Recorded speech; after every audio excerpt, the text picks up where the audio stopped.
Hi guys! So, ito nga pala yung ulam namin ngayong tanghali. Ito, konti lang. Yan. Yan. Yan. Tsaka bawang, sibuyas, patatas, tsaka repolyo. Kalimutan ko yung siling haba. Sige, okay lang. Yan. Samahan nyo ako magluto. Ayan guys, ready na yung bawang at tsaka sibuyas. So, nagpainit na rin ako ng kaldero para magisa. Dahil mainit na yung kaldero, lagyan na natin ng mantika. Sunod na natin itong sibuyas at saka bawang. Yan.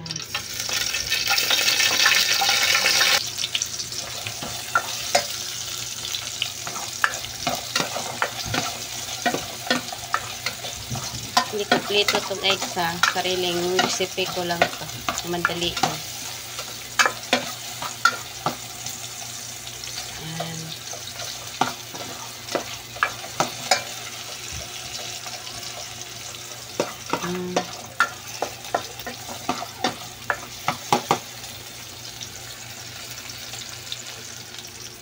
Kaya ngayon guys, parang medyo brown naman siya.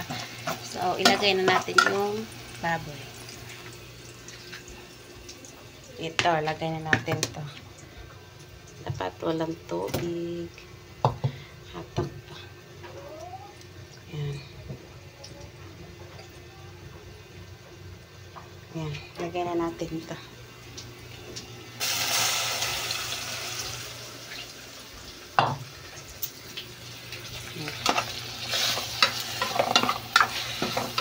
Gisahin.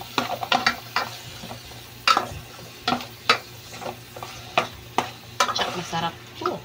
Yan. Kaya ano lang muna natin siya. So, habang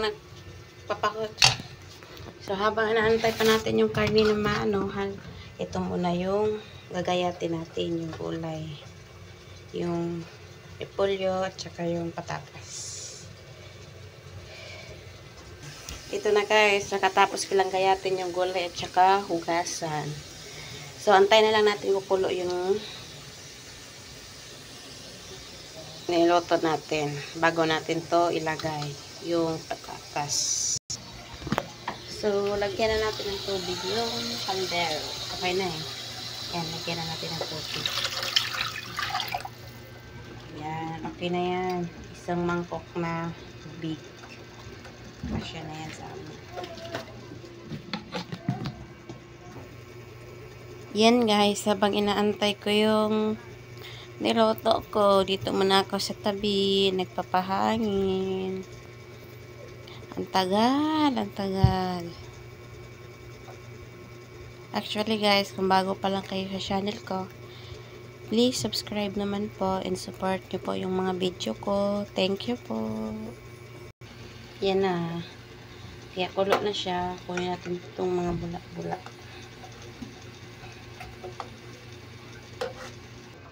Ngayon guys, okay na. Susunod na natin itong patatas. Panghuli na itong repolyo. Kasi madali lang naman to eh. Yun. Pag medyo okay na yung patatas, bago pa itong repolyo. Kasi itong repolyo kahit half cook, okay lang. Yan. So, hanggang dito na lang guys. Abangan nyo yung part 2. Yan. Part 1 lang yan. So, may part 2 pa to. Thank you for watching guys. Don't forget, like, share, and subscribe.